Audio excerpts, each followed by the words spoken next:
1절에서 6절까지. 시편 23편 1절에서 6절까지. 우리 그 가운데 5절과 6절 말씀 우리 한 목소리로 함께 하겠습니다. 23편 5절과 6절 시작. 주께서 내 원수의 목전에서 내게 상을 차려주시고 기름으로 내 머리에 부으셨으니 내 잔이 넘치나이다.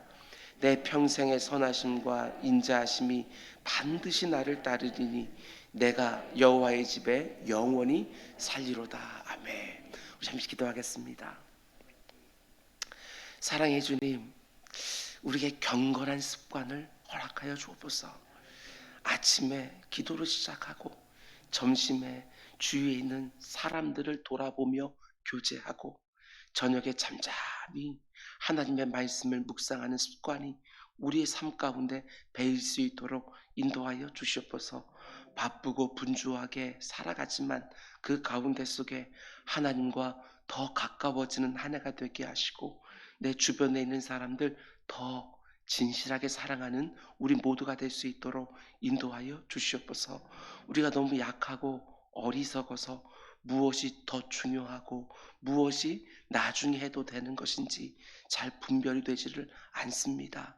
내 주 아버지 하나님, 언제나 하늘문을 열어주시사 우리 가운데 분명한 우선순위가 있게 하시고 내 삶의 기둥이 무엇인지 그 꽉 붙들고 요동치 않는 올 한 해가 될 수 있도록 인도하여 주시옵소서. 오늘도 주의 말씀을 드리려고 합니다.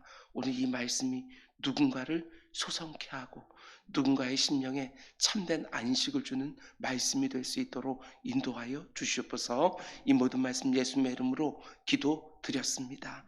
아멘, 아멘. 여러분 한 분 한 분 너무나도 감사합니다. 그리고 또 우리 유년부, 우리 교사 선생님들 또한 너무나도 감사를 드립니다. 다음 주는 초등부인가요? 그냥 기대 삼아서 말씀드렸습니다.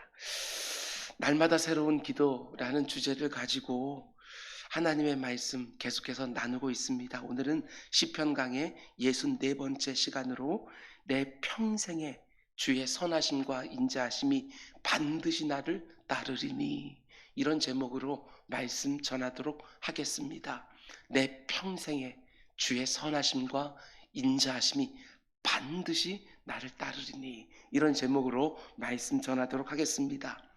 오늘 새벽에는 2022년을 시작하면서 함께 묵상하기 시작했던 시편 23편 말씀을 마치려고 합니다. 간절히 소망하기는 시편 23편에 나오는 하나님의 넘치는 은혜와 복이 우리 각 사람에게 온전히 임하기를 원하고, 이 시편을 통해서 자신의 신앙을 고백하는 다윗의 믿음의 확신이 올 한 해 그 어떤 일들이 있든지 여러분과 저의 입술에서도 고백되기를 주님의 이름으로 축원을 드립니다. 시편 23편 말씀을 전체적으로 보면 다윗은 1절을 시작하자마자 자기 안에 있는 하나님을 향한 믿음을 이렇게 확신 있게 선언합니다. 여호와는 나의 목자시니 내게 부족함이 없으리로다. 늘 부족한 것이 투성인 우리 인생인데 다윗은 어떻게 자기에게 부족한 것이 하나도 없을 거라고 확신을 합니까? 다른 이유가 있는 것이 아닙니다. 모든 것에 풍성하신 하나님이 나의 목자가 되시기 때문에 자기에게는 부족한 것이 없다고, 부족할 때도 하나님이 내 필요를 채워 주실 거라고 자신의 믿음을 고백한 것입니다. 어때요? 이런 믿음이 나에게도 좀 있습니까? 하나님이 나의 목자가 되시니 내게 부족한 것이 없다고, 나는 하나님 한 분만으로도 얼마든지 충분히 만족스럽다고, 하늘의 새들도 들판에 이름 모를 들풀들도 먹이시고 입히시는 하나님, 나 염려하지 않아도 내 쓸 것 아시니, 고백하면서 올 한 해도 정말 만족스럽게 살아가는 우리 모두가 될 수 있기를 주님의 이름으로 축원을 드립니다. 하나님은 내게 있어야 될 것과 없어야 될 것을 잘 알고 계십니다. 나는 부족이라고 말하지만 하나님은 아니라고, 충분하다고 말씀하는 영역들이 분명히 있는 줄 알고 자족의 기쁨을 다 누리는 우리 모두가 되기를 원합니다. 그러고 나서 다윗은 선한 목자가 되신 하나님이 양같이 약하고 미련한 자신에게 어떤 일들을 해주었는지 간증하기 시작합니다. 먼저 2절 말씀을 보면 그가 나를 푸른 풀밭에 누이시며 쉴만한 물가로 인도하시는도다. 하나님이 지금까지 나를 푸른 풀밭에서 넉넉히 먹이시면서 참된 만족을 주셨노라고, 쉴만한 물가로 인도해 주시면서 그 어떤 두려움과 근심이 없도록 참된 쉼, 참된 안식을 주셨다고 간증한 것입니다. 그리고 이어지는 3절에서 또 이렇게 간증하지요. 내 영혼을 소생시키시고 자기 이름을 위하여 의의 길로 인도하시는도다. 지금까지 살아오면서 내 영혼이 상하고 병들 때도 많이 있었지만 하나님이 그때그때마다 나를 살려주셨다고, 그냥 살려주신 것만이 아니라 다시 의로운 길, 바른 길, 옳은 길로 가게 해주셨다고 또 간증을 한 것입니다. 다윗의 간증은 또 이어집니다. 4절, 내가 사망의 음침한 골짜기로 다닐지라도 해를 두려워하지 않을 것은 주께서 나와 함께 하심이라. 주의 지팡이와 막대기가 나를 안위하시나이다. 지금까지 살아오면서 사망의 음침한 골짜기가 전혀 없었던 것이 아닙니다. 그러나 그때마다 하나님이 나와 함께 하시면서 자신의 지팡이로 인도해 주시고 자신의 막대기로 나를 보호해 주셨다고 또 간증을 한 것입니다. 그러고 나서 이제 시편 23편의 마지막 부분인 5절과 6절에서 다윗이 다시 한번 하나님 향한 자신의 믿음을 고백하기 시작합니다. 내가 비록 너무나 약하고 너무나 어리석은 양에 불과하지만 하나님이 나의 선하신 목자가 되시기 때문에 내 인생의 결국은 반드시 이렇게 될 거라고 확신하는 것입니다. 그러면 다윗이 지금 확신하는 것이 무엇이냐? 본문 5절 말씀 우리 함께 다시 읽겠습니다. 시작. 주께서 내 원수의 목전에서 기름을 내 머리에 부으셨으니 내 잔이 넘치나이다. 아멘. 지금 이 상황이 그림이 좀 그려지십니까? 우리가 너무 잘 아는 말씀이기도 하지만 잘못 이해하면 자칫 오해하기 쉬운 말씀이기도 합니다. 여기서 말하는 상이라는 것은 흔히 프라이즈, 이런 상, 받는 상, 이것이 아니라 테이블, 우리로 말하면 밥상을 의미하는 것입니다. 오직 하나님 한 분을 온전히 신뢰하고 사망의 음침한 골짜기와 같은 인생길을 걸어온 성도들에게 하나님이 너무나 풍성한 잔치상을 마침내 차려주신다, 이런 말씀입니다. 근데 문제는 이게 참 재밌습니다. 왜 굳이 내 원수의 목전에서 잔치상을 받게 해주시는가? 아무리 맛있는 진수성찬이라 할지라도 내 원수를 앞에 두고 먹고 싶은 사람이 어디 있겠습니까? 그러면 이 말씀을 우리가 어떻게 이해해야 되는가? 여러분, 이 말씀은 절대로 복수의 말씀이 아닙니다. 지금까지 나를 괴롭히던 원수들을 다 무릎 꿇게 하고 그 앞에서 보란 듯이 진수성찬을 먹으면서 복수하는 그런 류의 말씀이 아닙니다. 여기서 다윗이 말하는 원수는 지금까지 자신을 괴롭혔던 어떤 특정한 사람들을 의미하는 것이 아니라 지금까지 나를 너무나 힘들게 하고 지치게 했던 인생의 현실들, 그걸 말하는 것이지요. 정말 그렇지 않습니까? 내가 원하고 바랬던 것과는 너무나 다른 현실들, 나에게 항상 무거운 짐으로 벅찬 부담으로 다가왔던 현실들, 나로 하여금 믿음대로 살지 못하게 하고 늘 탄식하며 울게 만들었던 현실들을 말하는 것입니다. 우리식으로 말하면 이런저런 일들 때문에 가게 문을 닫아야 하고 빚을 더 져야 하고 더 작은 집으로 옮겨야 하고 상처받고 버림받고 병들고 피곤하고 지치고 가난하고 갈등하고, 그런 것들이 바로 나의 원수들이라는 것입니다. 내 인생을 끊임없이 힘들게 하고 괴롭게 했던 그 문제들 말입니다. 근데 다윗이 지금 확신하는 게 무엇이지요? 하나님이 나의 목자가 되시기에, 나를 인도해 주시고 보호해 주시기에 그 현실들의 문제를 다 하나하나 이겨내 온 것이지요. 다 통과해 온 것입니다. 그러고 나서 나를 힘들게 했던 그 모든 현실들 앞에서 보란 듯이 기쁨의 잔치를 벌이는 순간이 반드시 오게 될 거라고 다윗이 확신하고 있는 것입니다. 저도 확신합니다. 여러분과 저 역시 하나님이 정하신 그때가 되어지면 이와 같은 순간이 오게 될 것입니다. 나그네 인생길을 쭉 살면서 그 모진 어려움들 다 있는데 그 어려움을 다 보면서 거기에 걸려 넘어진 것이 아니라 하나님이 나의 목자가 되시기에 그때그때마다 이기림도 주시고 피할 때도 주시면서 다 지나와서 그 인생길을 돌아보면서 기쁨의 잔치상을 다 갚아놓고 내 사랑하는 주와 함께 그 영원한 즐거움을 누리는 그 순간이 반드시 오게 될 것입니다. 여러분의 다윗이 지금 확신하는 게 구체적으로 무엇이냐? 나의 목자가 되시는 하나님이 나를 반드시 그 잔치의 자리로 인도해 주실 것이고, 아니 내 머리에다 기름을 부어 주시면서 내 지친 모든 영육을 존귀케 해 주실 것이고, 내 영혼의 기쁨이 차고 넘치도록 내 인생의 잔을 가득 넘치게 해줄 거라고 지금 믿음으로 확신하는 것입니다. 아직 여전히 현실의 문제들은 수두룩하지만 내 자신을 보면 너무나도 연약하고 미련해서 늘 흔들리고 넘어지지만 오직 무엇 때문에? 하나님이 나의 선하신 목자가 되시기 때문에 내 인생의 결국은 기쁨의 잔치가 될 거라고 확신하는 것입니다. 이런 순간이 반드시 옵니다. 내 인생을 그렇게 아프게 하고 힘들게 했던 모든 문제들 앞에서 보란듯이 기쁨의 잔치를 벌이는 순간들이 분명히 찾아오는 것이지요. 내 입술에서도 내 잔이 넘친다고 고백하는 순간이 틀림없이 찾아오는 것입니다. 이유는 한 가지 때문입니다. 하나님이 나의 목자가 되시기 때문에. 다윗의 이 확신에 찬 믿음의 고백이 오늘 여러분과 저의 입술에서도 확신 있게 고백되기를 주님의 이름으로 축원을 드립니다. 아멘. 그러고 나서 이제 마지막으로 다윗은 이렇게 고백합니다. 6절, 내 평생의 선하심과 인자하심이 반드시 나를 따르리니 내가 여호와의 집에 영원히 살리로다. 다윗이 지금 확신하는 게 무엇입니까?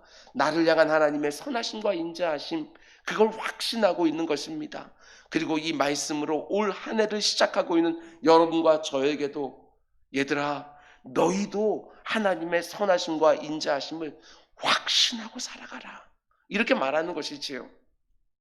이게 바로 시편 23편을 마치는 다윗의 결론입니다. 내 평생에 하나님의 선하심과 인자하심이 반드시 나를 따르리니 내가 여호와의 집에 영원히 살리로다. 우리는 시편 23편을 묵상하면서 주로 하나님이 베풀어 주시는 은혜와 보호와 안전, 이런 것들을 생각하지만 잘 들으시기 바랍니다. 구약 신학자들은 이 시편 23편 말씀을 확신의 시편이다, 이렇게 말하기를 좋아합니다. 왜냐하면 구절 구절마다 하나님을 목자로 삼고 살아가는 성도들의 분명한 확신과 신앙의 고백이 명확하게 드러나기 때문에 그렇습니다. 6절 말씀도 보면 다윗이 자신을 향한 하나님의 선하심과 인자하심을 확신하면서, 그것도 반드시 예전에 가지고 있는 성경으로 보면 정령 따르리니, 이렇게 확신하면서 아직까지는 완전히 이루어지지는 않았지만 자신의 미래를 확신을 가지고 고백하는 것입니다. 근데 여기서 선하심과 인자하심이 반드시 나를 따르리니 라고 할 때 이 따른다는 이 말의 의미는 무엇이냐? 여기에 사용된 히브리어 동사의 의미는 그냥 우리가 즐겨보는 NIV 영어 성경에 보게 되었으면 단지 follow 이렇게 되어 있어요. 따라오는 것. 그러나 히브리어 원뜻을 제대로 살리면 이런 표현이 됩니다. pursue 아니면 chase, 추격하다, 쫓다, 이런 뜻입니다. 따른다 라고 하는 말은 좀 약하고요. 쫓다, 추격하다, 단지 따라오는 그 정도가 아니라 나를 절대로 놓치지 않고 하나님의 선하심과 인자심이 나를 막 쫓아오고 있다고. 내가 아무리 어리석고 미련하여 도망치려고 해도 추격하여 끝내 내게 선하심과 인자심을 베풀어 주신다. 이게 얼마나 든든한지 모르겠습니다. 그것도 내 평생에, 나의 남은 평생에도 이 선하심과 인자하심이 나를 쫓아온다는 것입니다. 반드시 그렇게 될 거라고 내가 확신한다. 내 남은 평생에 하나님의 선하심과 인자하심이 나를 마치 사냥개가 사냥감을 막 추격하는 것처럼 나를 쫓아올 거라고 나는 분명히 믿는다고, 나는 확신한다고 미래적으로 고백하는 거예요. 하나님의 선하심이 무엇입니까? 내가 양같이 너무나도 약하고 어리석지만 나를 푸른 풀밭으로 쉴만한 물가로 인도해 주시고 사망의 음침한 골짜기로 함께 해주시는 것, 그것이 바로 하나님의 선하심이지요. 앞으로도 그 선하심이 나를 쫓아올 거라고, 추격해 올 거라고. 여기서 인자하심은 히브리어로 우리가 익히 알고 있는 헤세드라는 단어입니다. 하나님의 인자와 자비와 사랑과 은혜가 자신을 잘 쫓아올 거라고 확신하는 거예요. 여러분, 그런데 하나님의 선하심과 인자하심이 나의 남은 일평생에 나를 따를 거라고 어떻게 확신할 수 있습니까? 다른 이유가 어디 있겠습니까? 다윗이 지금까지 숱하게 경험한 거예요. 하나님의 선하심과 인자하심을 숱하게 경험한 것이지요. 지금까지 경험한, 과거에 경험한 하나님의 선하심과 인자하심이 앞으로도 미래에도 여한 동일하게 있을 거라고 과거의 경험을 가지고 미래를 확신하고 있는 것입니다.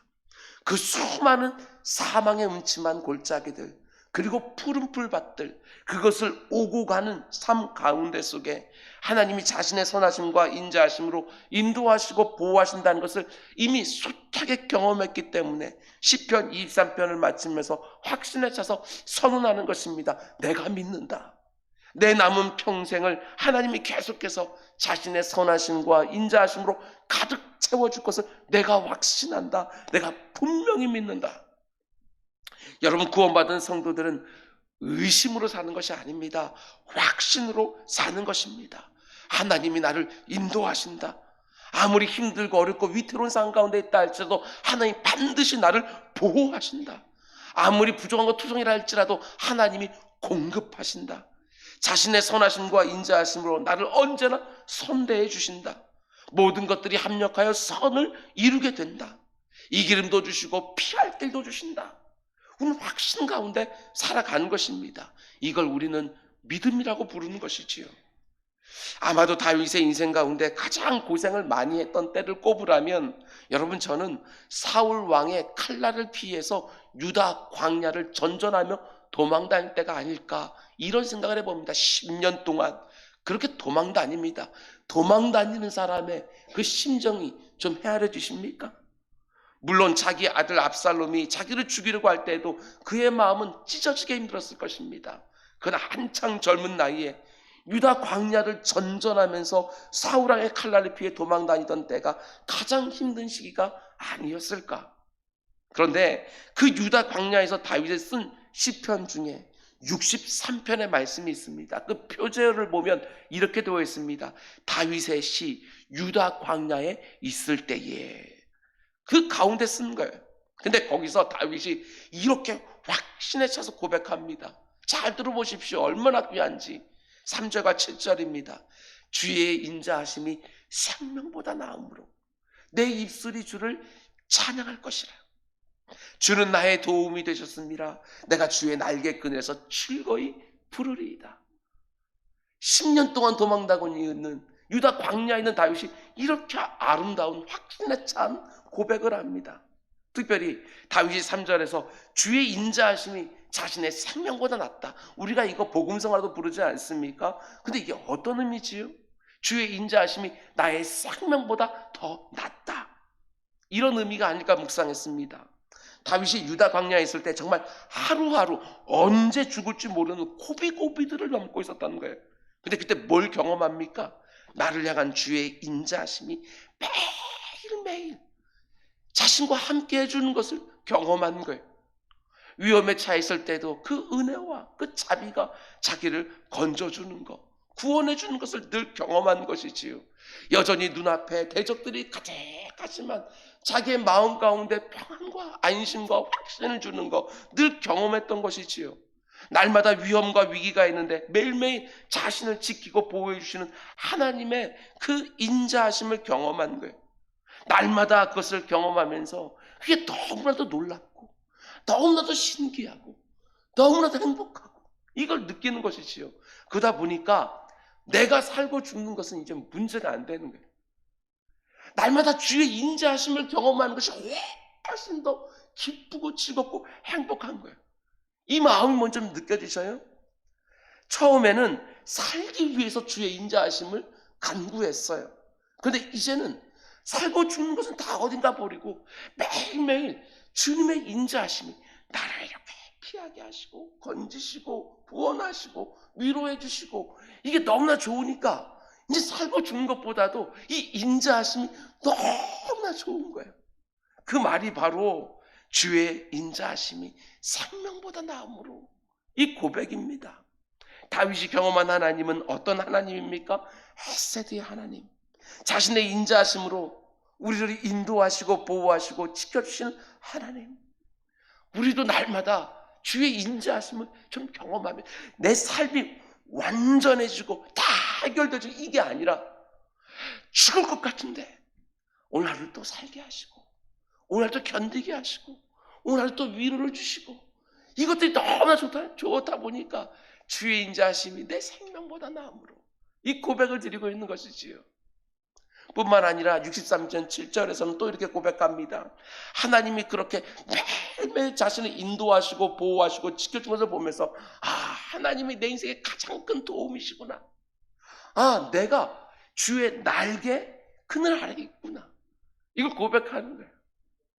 하나님의 선하심과 인자하심을 그렇게 날마다 경험하다가 이제 확신하는 것입니다. 시편 23편 6절. 하나님의 선하심과 인자하심이 내 남은 날 동안에도 반드시 나를 따를 것이다. 나는 나의 목자를 신뢰하며 그의 인도를 받아 결국 그의 집에서 영원히 살 것이다. 여러분, 우리도 좀 확신하고 삽시다.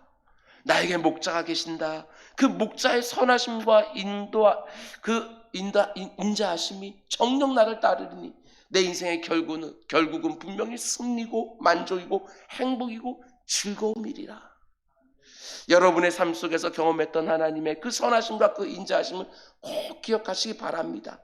내가 너무나 힘들었을 때 그때 나와 함께 하시며 지금까지 나를 선다하셨던 그 하나님을, 과거에 만났던 그 하나님을 미래까지 쭉 연결시키면서 확신하는 것이지요. 앞으로 살아가면서도 반드시 그리하리라. 그 선하시고 그 인자하신 그 나의 목자가 지금도 그리고 내 남은 평생에도 나의 목자가 되신다. 다윗은 시편 23편 말씀을 통해서 아주 확신 있게 여러분과 저에게 말하는 것입니다. 여러분, 선한 목자가 되신 이 하나님은 일평생 우리가 믿고 의지해도 결코 후회가 없는 하나님입니다. 아무리 힘들고 어려운 상황 가운데 혹 있다 할지라도 그분이 우리를 지켜주십니다. 그분만 믿고 의지하면 반드시 푸른 풀밭과 쉴만한 물가로 인도해 주실 것입니다. 아니, 그분의 집에서 영원한 복락을 반드시 누리게 될 것입니다. 여러분, 우리 주님과 같은 분 없습니다. 그분의 선하심과 인자하심 붙들고 담대히 살아가는 우리 모두가 될 수 있기를 주님의 이름으로 축원을 드립니다. 말씀 맺겠습니다. 여러분, 2022년 새벽 예배를 시작하면서 우리는 시편 23편 말씀을 함께 묵상했습니다. 하나님이 이 말씀으로 올 한 해를 시작하게 하신 데에도 다 뜻하신 바가 있지 않겠습니까? 우리의 신비에 딱 새겨놓고 올 한 해를 살아가는 동안 특별히 어렵고 힘들 때 좀 꺼내서 다시 묵상하면서 믿음으로 선포합시다. 비록 없는 것 투성이지만 하나님이 나의 목자가 되시니 나는 부족한 것이 없다고. 비록 너무나 힘들고 지치지만 하나님이 나를 푸른 촌장으로 그리고 쉴만한 물가로 반드시 인도해 주실 거라고. 비록 내 육신에 아픔이 있지만 내 영혼까지 아프고 병들지 않도록 반드시 치료하고 소생시켜 주실 거라고. 비록 내가 사망의 음침한 골짜기를 지금 지나가고 있지만 하나님이 여전히 함께하고 계심을 내가 믿는다고. 마침내 나에게 기쁨의 잔치상을 차려주실 것이고 내 평생에 주의 인자하심과 선하심이 늘 나를 따를 거라고 내가 분명히 믿는다고 고백하면서 올 한 해 그 어떤 상황 속에서도 눌리지 마시고 감사와 찬양과 소망을 잃지 않는 우리 모두가 될 수 있기를 주님의 이름으로 축원드립니다. 우리 기도하겠습니다. 사랑의 주님, 다윗의 이 확신이 우리의 확신이 될 수 있도록 인도하여 주시옵소서. 과거 가운데 속에, 내 지나온 삶 가운데 속에 하나님이 어떻게 나를 인도해 주신지를 잘 기억하면서 내 남은 일평생에도 하나님이 그리해 주실 것을 확신하며 살아가는 우리 모두가 될 수 있도록 인도하여 주시옵소서. 아버지, 나그네 인생길입니다. 여기저기에 예상치 못한 문제들이 있습니다. 그러나 그때마다 넘어지지 않게 하여 주시고 그 가운데 속에 시편 23편으로 보여주신 하나님을 꽉 아버지 안에 붙들고 늘 승리하는 우리 모두가 될 수 있도록 인도하여 주시옵소서. 이 모든 말씀 예수님의 이름으로 기도드렸습니다. 아멘.